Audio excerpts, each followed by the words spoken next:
প্রথমেই আজকে নজর থাকবে আরজি কর মামলার দিকে, কেননা আজকে আরজি করের মামলা এবার যাচ্ছে সুপ্রিম কোর্টে। তরুণী চিকিৎসকের ধর্ষণ খুনের ঘটনায় শতপ্রণোদিত মামলা প্রধান বিচারপতির। প্রধান বিচারপতি ছাড়া বেঞ্চে থাকবেন বিচারপতি জেবি পাটদিওয়ালা এবং বিচারপতি মনোজ মিশ্রা। আজ সুপ্রিম কোর্টে মামলার শুনানি।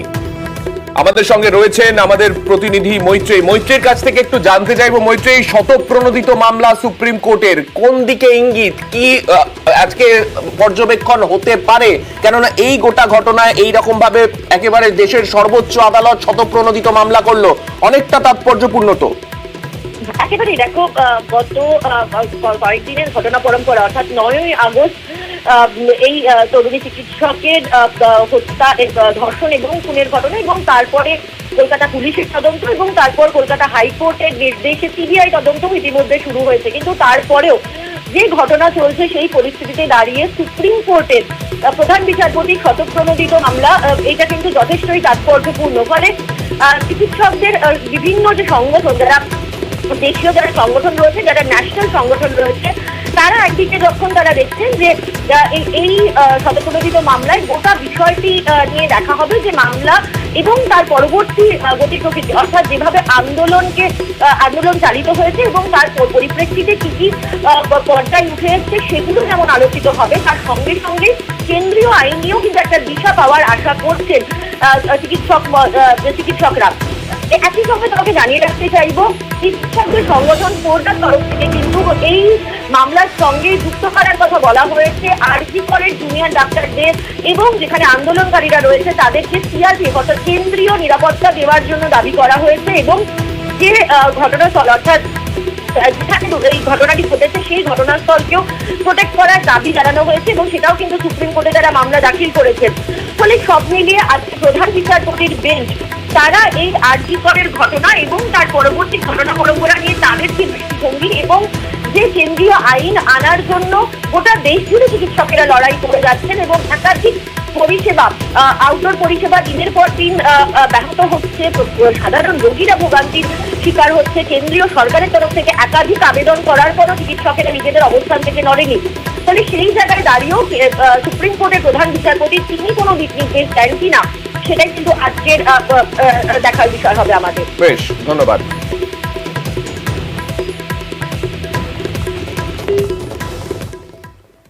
আর আরজি করে তরুণী চিকিৎসককে খুন, ধর্ষণ, এই ঘটনা ঘিরে এখনো নানা ধোঁয়াশা, নানা রহস্য সামনে আসছে। সেই রহস্যের জট কি খুলবে পলিগ্রাফ টেস্টে? ধৃত সিভিক ভলেন্টিয়ার সঞ্জয় রায় এবং প্রাক্তন অধ্যক্ষ সন্দীপ ঘোষের পলিগ্রাফ টেস্ট করতে চায় সিবিআই। এর মধ্যে সঞ্জয়ের পলিগ্রাফ টেস্টের অনুমতি ইতিমধ্যেই দিয়ে দিয়েছে আদালত।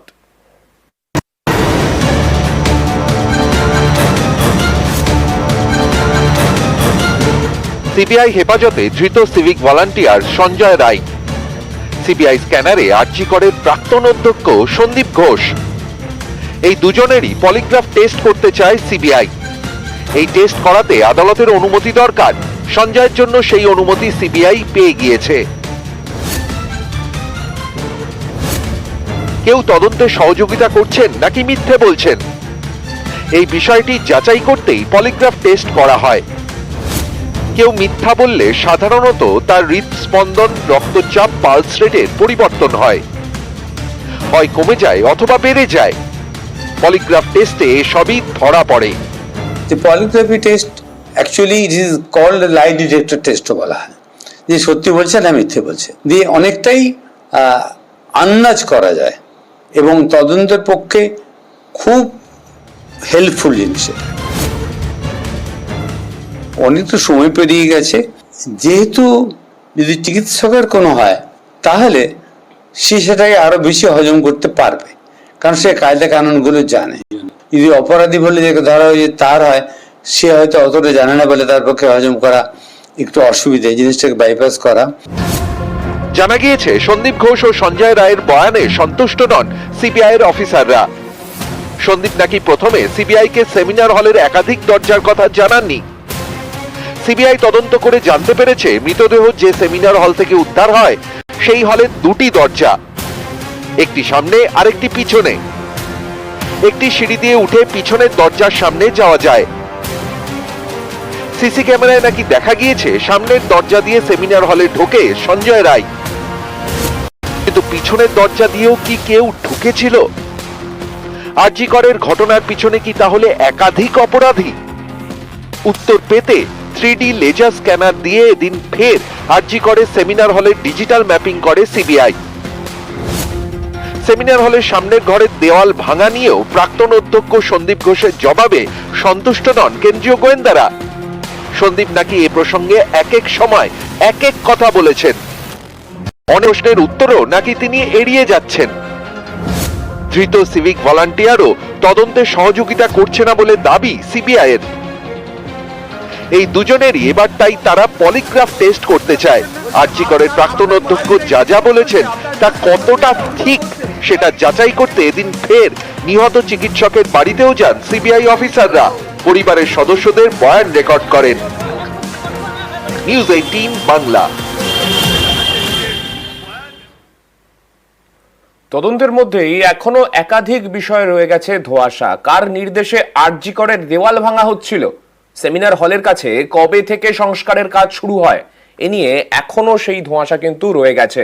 বিভাগীয় প্রধান থেকে অধ্যক্ষ এক একজনের এক এক রকম দাবি। আসরে নেমেছেন পূর্তমন্ত্রীও।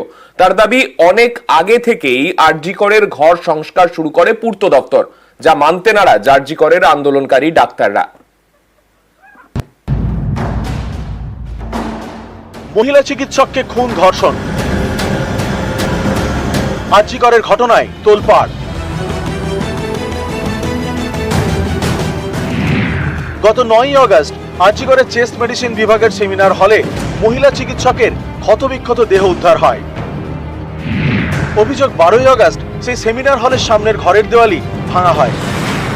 আন্দোলনকারীরা দাবি করেন সংস্কারের নামে আসলে এটা প্রমাণ লোপাটের চেষ্টা। তারা প্রশ্ন তোলেন, কার নির্দেশে সেমিনার হলের সামনের ঘরের দেওয়াল ভাঙা হলো? কে এই সময় সংস্কারের কাজ করার নির্দেশ দিল? সেই জায়গা ভাঙতে গেলে ইঞ্জিনিয়াররা করে এবং ইঞ্জিনিয়ারদের পারমিশন দেন হচ্ছে এখানকার প্রিন্সিপাল এবং এএসভিপি, তারা পারমিশন দেন। এক্সিকিউটিভ ইঞ্জিনিয়ার, অ্যাসিস্ট্যান্ট ইঞ্জিনিয়ার এরা যখন সবাই মিলে আমার কাছে এসেছিলেন তখন ওনারা বলেছিলেন প্রিন্সিপালের অর্ডার হচ্ছে যে এখানটা রেনোভেট করতে হবে। কি রেনোভেট করতে হবে না, ইয়েদের ঘরগুলো একটু বড় করতে হবে। এই প্রিন্সিপাল কি সন্দীপ ঘোষ? প্রিন্সিপাল তখন তো সন্দীপ ঘোষই ছিলেন। গত 12ই আগস্ট আরজি করের অধ্যক্ষের পদ থেকে ইস্তফা দেন সন্দীপ ঘোষ। অভিযোগ, সেই দিনই ওই ঘর সংস্কার শুরু হয়, দেওয়াল ভাঙা হয়। গত কয়েকদিন ধরে সন্দীপ ঘোষকে জিজ্ঞাসাবাদ করছে সিবিআই। সূত্রের খবর, সেখানেও উঠেছে দেওয়াল ভাঙার প্রসঙ্গ।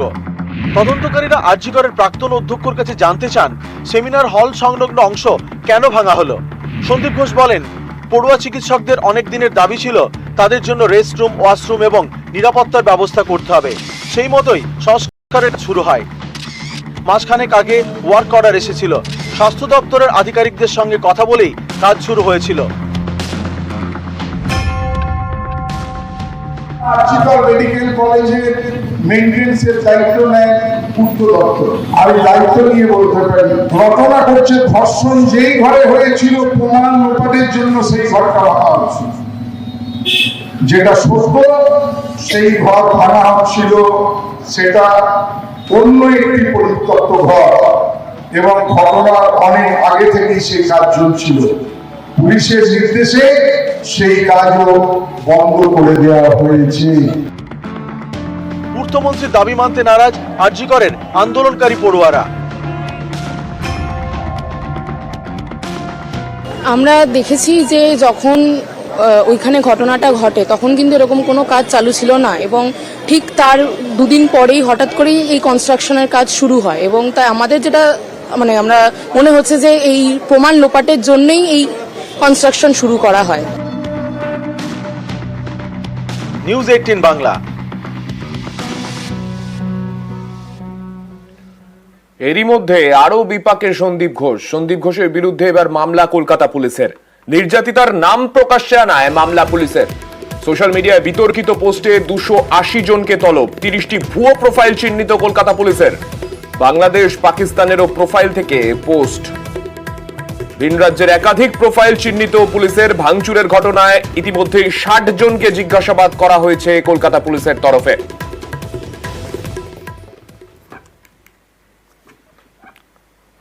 শরীরে 21টি আঘাত, আরজি করের নির্যাতিতার খুন শ্বাসরোধ করে, জামা ও অন্তর্বাস ছিঁড়ে ফেলা হয়, মাথা থেকে হাঁটু পর্যন্ত 21টি আঘাতের চিহ্ন, গলা টিপে খুন করা হয় নির্যাতিতাকে, যৌন নির্যাতনের প্রমাণও মিলেছে ময়না তদন্ত রিপোর্টে।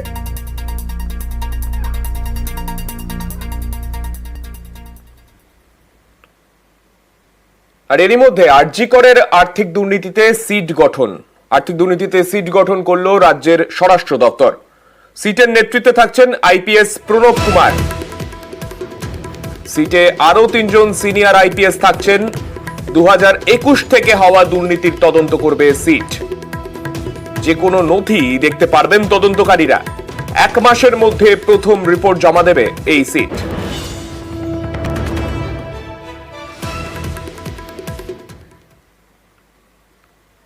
রাত্রিরের সাথী কার্যকরে এবার তৎপরতা, অবিলম্বে রাত্রিরের সাথী কার্যকরের নির্দেশ।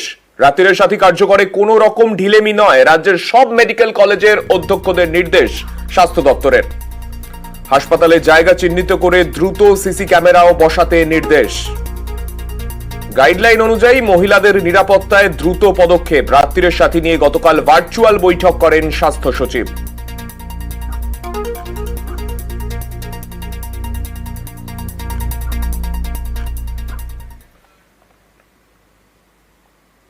হাসপাতালে নিরাপত্তায় কেন্দ্রের নির্দেশিকা। নিরাপত্তা ব্যবস্থায় আরো জোর কেন্দ্রীয় স্বাস্থ্য মন্ত্রকের। এইমস সহ একাধিক হাসপাতালে এই নির্দেশ কেন্দ্রের। উচ্চমানের সিসি ক্যামেরা বসাতে হবে হাসপাতালে। হাসপাতালের অন্ধকার জায়গায় লাগাতে হবে আলো। মহিলা চিকিৎসক, স্বাস্থ্যকর্মীদের একই জায়গায় ডিউটি। চিকিৎসা কর্মীদের নিরাপত্তায় আরো জোর কেন্দ্র সরকারের।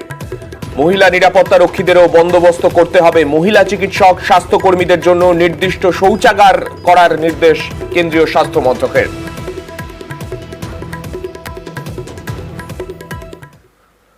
সিবিআই তদন্তে অগ্রগতি নিয়ে প্রশ্ন তুললেন কুণাল ঘোষ। পাল্টা পুলিশের বিরুদ্ধে প্রমাণ নিয়ে খেলা করার অভিযোগ সুকান্ত মজুমদারের। সিবিআই এখনো কোনো রেজাল্ট দিতে পারেনি। রোববার ক্রসড, একমাত্র গ্রেফতার সেটাও কলকাতা পুলিশ করেছে 23 তারিখ। যাকে গ্রেফতার করা হয়েছে তার পিসি পিরিয়ড শেষ হলে তাকে কোর্টে প্রডিউস করতে হবে। কোর্টে প্রডিউস করলে সেখানে তদন্তের রিপোর্ট দিতে হবে। তাহলে সিবিআই এ যে রিপোর্ট কোর্টে জমা দেওয়া হবে তাতে এর পূর্ণাঙ্গ কিনারা তথ্য প্রমাণ সহ কেস ডায়েরিতে রাখতে হবে। পুলিশের কাছে যতগুলো কেস গেছে এবং সেই পুলিশের কাছ থেকে যে কেস সিবিআই এর কাছে ট্রান্সফার হয়েছে, প্রত্যেকটি কেসের ক্ষেত্রে দেখুন সাকসেস রেট কম। আর ডাইরেক্ট যেগুলো সিবিআই পেয়েছে, শিক্ষা দুর্নীতি, খাদ্য দুর্নীতি, কোর্টের মাধ্যমে পেয়েছে, তার গ্রেপ্তারি রেট অনেক বেশি। রাজ্য সরকারের পুলিশ যদি কোনো তদন্ত করে, সেই তদন্তের ওই কদিনে যে প্রমাণ থাকে সেই প্রমাণের সাথে এমন ভাবে রাজ্য পুলিশ খেলা করে যে তারপরে আর খেলার জায়গা থাকে না, পিচ খুঁড়ে দেয়।